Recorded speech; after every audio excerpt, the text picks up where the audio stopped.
Good morning, YouTube. I'm walking out to the flower garden before it gets brutally hot and while baby Cal is napping, because that's what my life revolves around right now, is getting things done when Cal naps. So let's walk out to the flower garden. I'm not doing anything today in the flower garden. I'm just gonna walk out and try to enjoy it for a little bit and show you guys what I've got going on out here. So I did come out first thing this morning. Tyler got home from the fire station and then he immediately had to go right back out to bush hogging. So in that, like, I don't know, 10 or 15 minutes that he was actually home, I ran out to the tunnel and came out here to the flower garden and I fertilized everything. I used I think I posted a video not too long ago. I can't remember if I did that on Instagram or YouTube, but I posted a video talking about a tomato fertilizer I was using. And unfortunately, the company that I was buying that from, it was a local company out of Northwest Arkansas. They are going out of business, so I'm no longer using their products because I don't have them anymore. And so I'm actually using another local company called Ozark Roots. I'm using their fertilizers. So they have a compost tea balm that basically you just mix up in a big 5-gallon, I guess it's a 5-gallon bucket, do a foliar fertilization. And so that's what I did. I will link them down in this description here because I'm pretty sure they are shipping their products now, but they're a really cool company. They're a really cool couple, small business, and they really do know their stuff about fertilizers, amendments. They make their own compost. He's actually coming out, I think this weekend he's going to deliver me a bulk load of compost so I can amend some of these flower beds here. But now that Tyler is gone for the rest of the day, the big boys are at school, and then I've got baby Cal here with me. There's not a lot that I can do outside when it's just me and Cal because it is so hot. The heat indexes, though, are well over 100. It's really warm. It's 10 o'clock right now. It's not terrible. I mean, it's definitely warm. It's humid, but it's not terrible. But like I said, Cal's napping, so I just wanted to take a minute and walk you through the garden and hopefully let you enjoy my flower garden like I enjoy my flower garden. The flower garden is looking really good. Lots and lots of blooms right now. I've got cosmos, sunflowers, zinnias, some different herbs, basil, those sorts of things. And then the dahlias are about to start blooming. I've got one. Do you hear that pig? I swear, every time I come outside, those pigs think it's time to eat. I do have one dahlia. They're so annoying. One dahlia is about to bloom. I'll show it to you. So I have been growing flowers for 3 or 4 years now. I kind of started out growing them with my oldest son, Knox.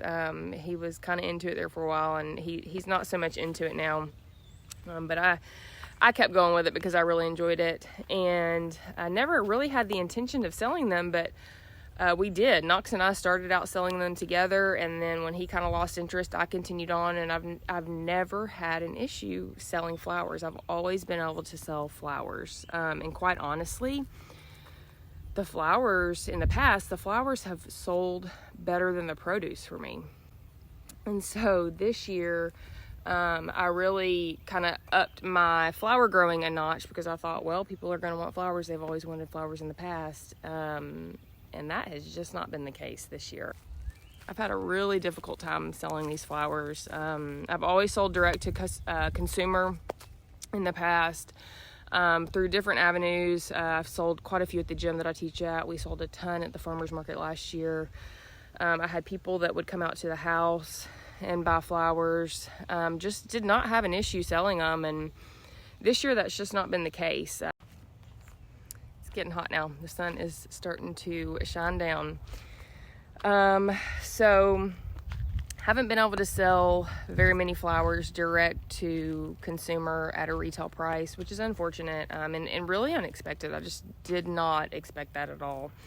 It doesn't mean I'm not going to continue to try. I'm still continuing to try, and I will continue to try as long as I have flowers, because I think that's just what you have to do when you're a business owner. I also was selling a few flowers here and there at a wholesale price to vendors, which was awesome. If you've watched any of my past videos, maybe you know that My financial goal for the farm this year is for the farm to pay for itself. And that's a pretty big goal, at least for us. Maybe not for other people, but for us, that's huge. And so far this year, it's working. And I'm proud of that. However, it's been a lot of work. And at the end of every month, when I'm running numbers, we are just barely paying for ourselves. So any source of revenue, of income that I can bring into the farm is huge. And so even those selling flowers wholesale, even if I wasn't selling a ton, just any little bit of money helps. But here recently, those wholesalers have pretty much stopped buying from me. It seems that they have other sources for various reasons that they're buying from, which is so unfortunate for me and for the income for our farm. In all honesty, I wasn't going to make a video this week because I've been so bummed out about this whole flower situation, which is kind of like, even saying that, I'm like, this is silly. But I wasn't going to make a video this week. I was going to just take a week off and just enjoy the farm, right? So up until, a year ago, the farm was for fun. The farm was a hobby. It brought me a lot of enjoyment and just a lot of happiness, really. And then, I had this grand idea to turn my hobby into a business and into something that could actually, help us succeed in life. And something that I didn't realize going into it was that when you do that, when you take your hobby and you turn it into a business or a job, it actually brings on a lot of stress and it brings on a lot of pressure that I never had before. Because, if I tried to grow something and it didn't work out well, so what? I'll try again next year. But now, I've got a restaurant depending on me to grow a certain amount of tomatoes, which is a lot of pressure. I invested money in, seeds and flowers and amendments and things, and growing flowers, thinking that I was going to be able to get a return investment on that. And so far it's not working. And so there's just a lot of pressure in that. So there's definitely been this huge struggle with these flowers. They're stinking beautiful. I don't know why people don't want them, but they are beautiful. I'll take you through these zinnias in a minute. But not being able to sell them and not being able to make a profit off of them has been a little bit of a gut punch. And there for a couple of days, I was just really bummed about it. And just my personality, anytime something doesn't, just succeed fully, I feel like a little bit of a failure. So I'm not making this video for people to come back at me and let me know that I'm not a failure. I'm good. I know I'm not a failure. But I did have a couple of days where I just felt super bummed about it and just questioned a lot of what I was doing with the farm and all that. And then also my personality is to kind of be down and sulk about it for maybe a day or so, but then suck it up and do something about it. And so I wanted to make this video. This is totally just like a last minute video because I had this thought, well, I don't need to show all of the good stuff, all of the successes. I want people to know that I'm having a lot of struggles too. If you're having struggles, I'm having struggles too. I think I just want people to know that we all have struggles, right? So not selling flowers, I was really bummed about it, but now I'm going to suck it up. I'm going to do something about it. And so yesterday I spent pretty much all day yesterday reaching out to different people, different stores that might be interested in carrying bouquets, different florists. I reached out to some florists in town to see if they would buy wholesale for me. And I say all of that to tell you that was really scary for me. That is out of my comfort zone. Every time I would hit send on an email or a Facebook message or a phone call or whatever, it was really scary because you are putting yourself out there and you're setting yourself up to potentially receive rejection.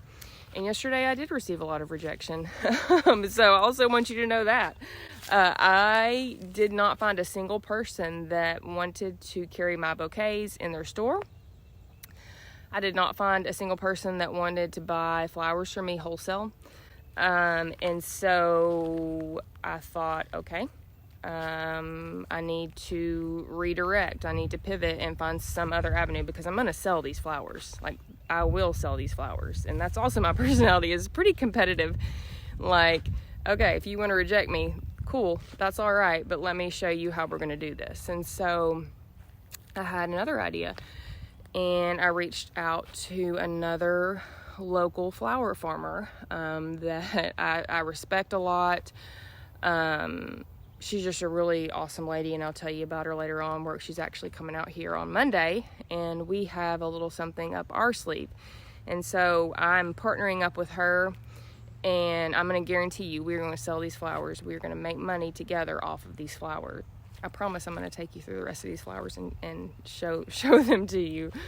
But I did want to take a minute just to let you know that if you're feeling discouraged, if you're not able to sell whatever product it is that you have, or something's just not going well on your farm, I don't know, I just wanted to encourage you that I think we all go through that. And I was totally bummed out at the beginning of the week, and I was completely questioning everything I was doing, simply because I wasn't selling a few flowers. And that's just silly. That's so silly. If you want to own a business and you want to run a business, I think you need to expect that there's going to be difficulties and hard times, and there's going to be a lot of rejection. And let me tell you how much rejection I have received, because the more you put yourself out there, the more rejection you're going to receive.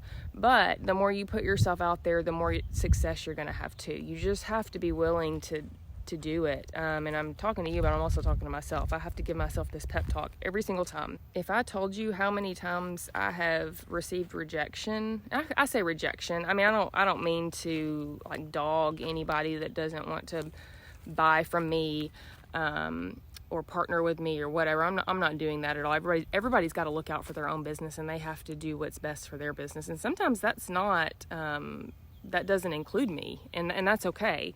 But if I told you the number of times, first of all, I couldn't tell you the number of times that I have been told no, because it's countless. I have no idea. I've been told no so many times. I've even been flat out ignored several times when I've reached out to companies. And they don't have the time of day for me. And every single time it is a little bit of a gut punch, but every single time it also builds my character a little bit. So I say all that to just let you know that if you're going through a hard time right now, you're having trouble selling your produce or your flowers or whatever it is you're trying to sell on your farm, or you're marketing on your farm. I'm going through the same thing too. And I don't know that I'm doing anything wrong. I don't feel like I'm doing anything wrong. I think it's just part of business. It's okay to sulk about it for a day or so, but after that, it's time to suck it up, think about it, pivot, and find a new plan.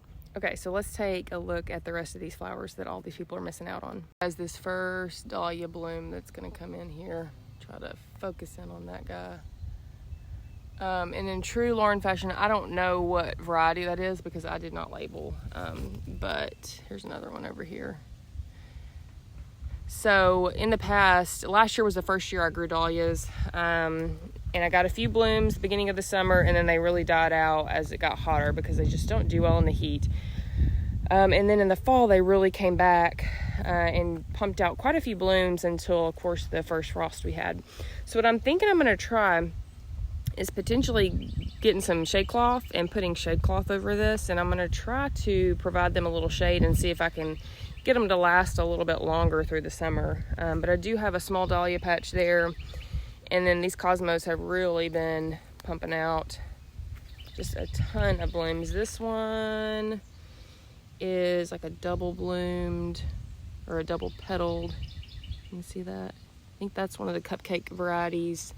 And then my favorite one, I've got little zinnias kind of speckled through here because those are self-seeded from last year and I just don't have the heart to pull them out. This one is probably my favorite one though. Is that not so pretty? It doesn't even look like a Cosmo to me. But I really enjoy using these because, first of all, the flowers are so pretty, but you can also get quite a bit of this foliage from the Cosmo to add into your bouquets, and it looks really pretty to me. It almost looks kind of whimsical. Okay, so I have another patch of dahlias down here that is not doing as well. And so what I think is happening is my amaranth over here, this is Coral Fountain Amaranth, the flea beetles have just, I mean, destroyed it. Look at, I have tried multiple things to try and get rid of these flea beetles, and I just can't get rid of them. And I'm noticing that they're making their way. I kept the amaranth there specifically to hope to keep the flea beetles over there. And it worked for a while, but now I'm noticing that they are making their way over to these dahlias. And so I'm not sure if I need to just maybe throw some insect netting over this to keep these flea beetles out, because I really don't know. There's one right there. See that little guy right there? I don't know how to keep them off, because everything I've tried to kill them, everything I've tried to get rid of them on the amaranth has not worked. The bachelor buttons, I made the mistake of not providing them any sort of support. I did not realize they would fall over. So they are almost done. Like I said, it's getting hot, and so they are starting to struggle a little bit, and they're starting to fall over, so their stems aren't just super straight anymore. So they'll probably come out of the ground pretty soon. I may try to get like one more cutting off of them. But over here, the zinnias, and this week they've really started to pop. And I've got mainly in here, it's this cactus blend of zinnia, which are my all-time favorite. I love cactus zinnias. And then mixed in, I always like to, this is probably not a professional flower farming move, but I never claim to be a professional flower farmer. I always like to mix my varieties of zinnias just because I think it looks really pretty. So I've got the cactus blend, and then I've got I think it's called Northern Lights zinnia, and cactus blend zinnia is what is all down through here. And then over here are zinnias that self-seeded from last year, and I just transplanted them into this little patch here. So they're super pretty. This little patch of sunflowers, I'm gonna do some succession sowing of sunflowers. I've got a tray in the greenhouse that needs to be put out now, and then I've got another tray that I just started the other day. But these are all Pro Cut variety, really pretty, just now opening. And ideally, I would cut this guy, but nobody's buying my sunflowers, so I may just cut it and bring it in the house and enjoy it myself. But tons of really pretty sunflowers. Those have not bloomed just yet. They will in a couple days, but Cal is starting to rouse inside, and so I need to go in and get him. And I'm starting to sweat profusely because it is getting really hot. I do hope that maybe that was a little bit of encouragement to you, that we all experience struggles, especially if you're going to put yourself out there and try to actually run a business. Not only run a business, but start a business from ground up. I think that's even more difficult. So if you're having struggles, just know everybody has them. Don't think that anyone is immune to struggles and rejection and all of the things. We all experience them, and I am currently experiencing it. I have got ideas brewing in my mind that I'm going to use, and we are going to sell these flowers, and it's going to be good. So I have got to get inside, take care of a baby. I hope you guys have a good rest of your week, and I'll catch you next week.